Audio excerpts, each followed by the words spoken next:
So, give me a very good reason why you wouldn't want to own a style like this one in your wardrobe, let alone make it for yourself. This is beautiful and elegant, oh my god, and it is very easy to make and beginners friendly. And most importantly, this is given the rich auntie and big lady vibe. You don't want to be in a hurry, guys. Follow me. So the fabric is already folded. You can see the pattern of the fold. See, this side is into four. It has 4 layers on this part, and this part is doubly folded. This is folded. It's going to serve as the midpoint for the back and the front. So the first thing I'm going to do is to take the shoulder measurement. This shoulder is linked to the sleeve. So after confirming the shoulders I'll be needing, I have excess and I wouldn't want to waste the fabric, so I'll just be marking out the excess. And also, for the fact that I don't want it to be so big, I don't want this bubble to be very big, and at the same time I don't want it to be so fitted, so it's neither going to be big nor fitted. So this is a perfect measurement for my size, so please go ahead to use your size of measurement. So if you like your bubu or kaftan big, this is the time to be generous with your folding of fabric. So I've taken this one out, so this is what I require at this point. This is what I need, 23 inches. So I'm going to be working with 23. At this point, I'm going to come down to take my shoulder slants. So I'll take my neck width. I'm using 4. So for the first one, I'm going to take 1.5 inch for the back. So I'm going to cut this 1.5 on both the back and the front just to give me the direction of the width. But then I am going to dip in the front neck afterwards. So just watch what I'm doing carefully. So after this, I'm going to go down by 9 inches. So this 9 inches is only going to be effective for the front neck.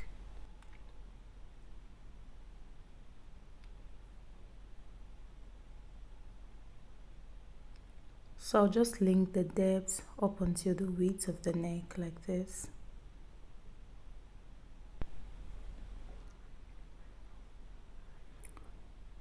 So I'll just link the shoulder slants till the neck width like this.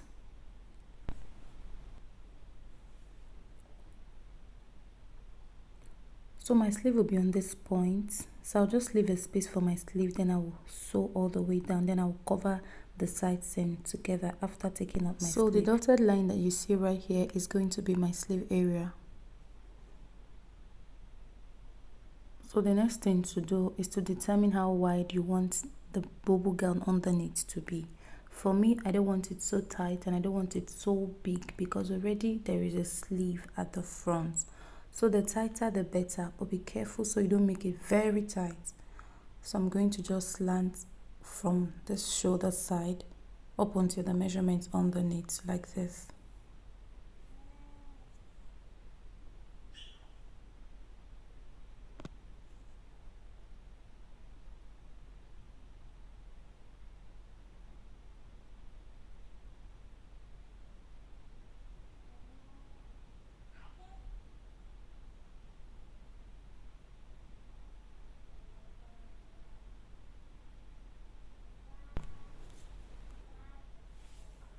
So I'm just going to cut from this point up until the shoulder side. So this is how the shape of the gown looks. One side is straight, the other side is slanty, then the downside is somehow penciled. So some people like to fix their sleeve at this point where I circled, and this is going to be the neck, but me, I'm putting my sleeve at this point. So I'm just going to separate the back before I dip in the front neck. So at this point I'm going to measure 2 inches. You can decide to use 1 inch or 1.5, but I don't want mine to be so penciled, to be so tiny, and I don't want it so bold. So what I'm measuring right now is going to be the plane that you see exactly on the middle of the Bubu gown. So I'm taking 2 inch for my own. So you can use 1.5, you can use 1, it's totally up to you. But me, I think 2 is appropriate for me. So I'm going to just cut this one out. I don't need this one again. So this is going to leave the gown opened at the middle. But don't worry, we're going to do something to cover it up. So at this point, I'll just go ahead to take the overall measurements of what else I am going to cut. That's the replacement for the 2" that I just took out. So I am trying to measure to know the length of the overall thing. So since this fabric is unfolded, it's together, it's layered on each other, whatever I measure is going to be double of whatever it is. So I'm going to extend the measurement to the back as well. Just watch what I'm doing. You can see that I left 1/2 an inch at this point because I'm going to join that to the front, so I don't need to take that measurement right now. So this is all I have.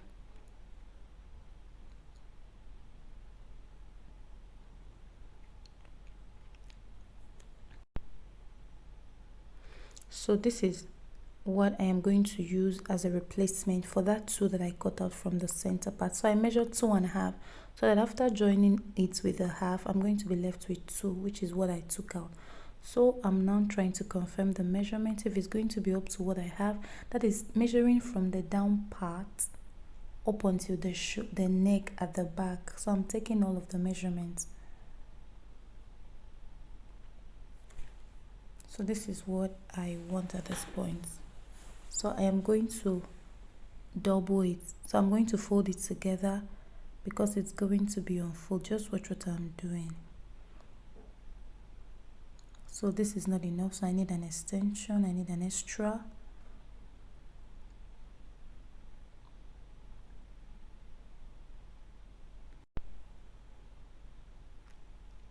So I'm going to be using the plain side of this fabric. The pattern side is what I'm using for the body of the gown. So the plain side can also be used, so that's what I'm going to be using. So this is the front part. The next thing I'm going to do is to determine how long the slit at the front is going to be. So for me, I'm using 24, but at the end of the day I discovered it's not long enough for me, though. At least I wanted my legs to be out a little, but you can decide to go longer or shorter. It's up to you. So this is what I just cut out. So this is the one I'm going to be recording at the odd side.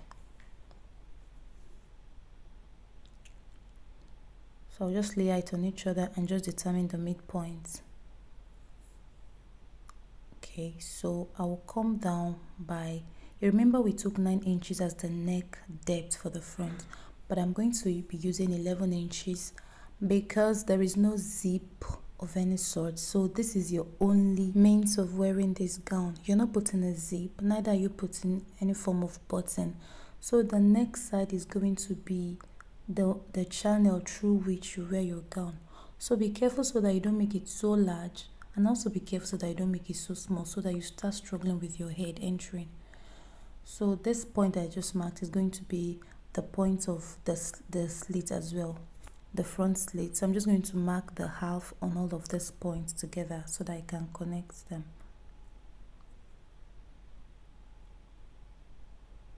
So this line is going to be the line I am going to be stitching on straight from this point up onto the neck side. So I would advise that you cover it with an stay, a gum stay, whatever you can use to thicken it at this point. But if you want it to be weak, then you can go ahead. But I assure you, leaving it weak wouldn't really be a nice thing to look at. So I'm going to sew to this point. So for the body, I am going to just join the shoulders together, the front and the back shoulder together. So you just attach them together like this. So I'm going to leave out 1/2 an inch on the edge. That is the point I'm going to be stitching down like that. So I'm going to stitch on this line 1/2 an inch. Then I'll repeat the same process for the second side of the shoulders.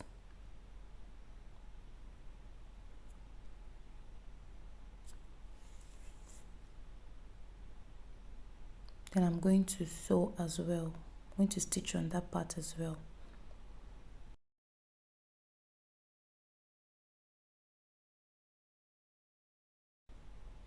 So after joining the both shoulders together, this is what I have.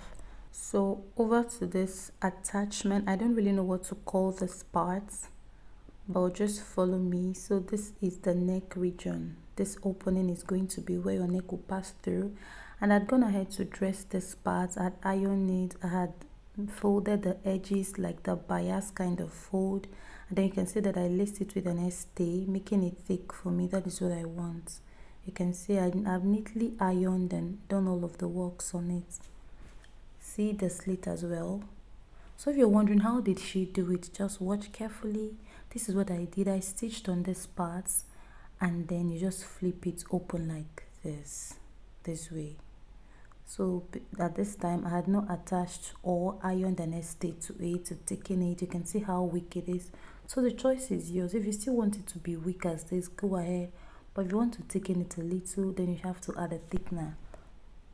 So this is basically all I did with that, and this is the outcome. At this point I would advise you to really wear this on your head. At this point, this one I'm holding on to, wear it on your head. If it is tight, you can go ahead and just loosen it a little, and if it is free, then you're free to go, you're good to go.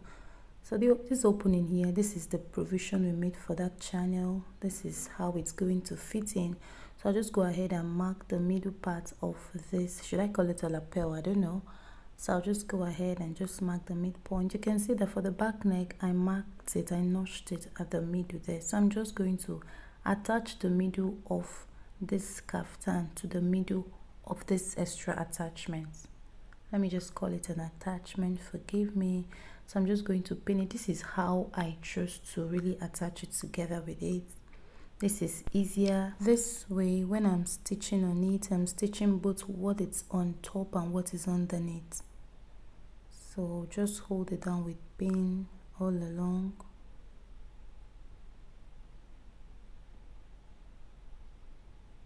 So just look carefully how I switch it in, how I take it inside and then I pin it down. So I'll do the same thing all the way down. So see how I carefully fix it in. So it's very necessary at this point to take your time and carefully fix it in, because you don't want mistake at this point. If there's a little mistake, you're going to lose and stitch. You keep losing and stitching, because this is really what determines this particular style that we are trying to make. Take your time and fix it and ensure that at the end of the day it is neat and firmly fitted. So I'm going to repeat the same for the second side as well, like this, even up until the neck. Then I'm going to stitch down all around. I'm going to stitch on it like this all the way down through the neck, round, and then down. So this is the result after attaching it to the body of our dress. And then this is the side. I close the side seams. So for the finished part, I went ahead and I measured 5 inches. That's going to be the sleeve circumference this way, 5 inches. When you open 5 inches, or when you will multiply 5 inches, you will have 10. Then I stitched the remaining one down, and then I went ahead and I closed the edges. I neatly dressed the edge. So that is that for the sleeve. I did the same for the back, second side of the sleeve. Then I also folded it underneath. So our gown is ready. This is what it looks like. So this is the slit part of this gown. This is the opening side of the gown, looking very neat. It's no doubt that this is really easy to make, right? So let me know what you think in the comment. Try it out and let me know what you think. And if up until this point you've not subscribed to my channel, please, I would beg you to subscribe to my channel, because I make videos every week. You might come across one or two of my videos that might be helpful to you. You never can tell. Also, at the top right side of your screen, I'm going to be leaving a link to another Bubu that I made. Check it out because it might be very helpful. And so guys, thank you for watching my video. Can't wait to see you in my next video. Thank you. Bye.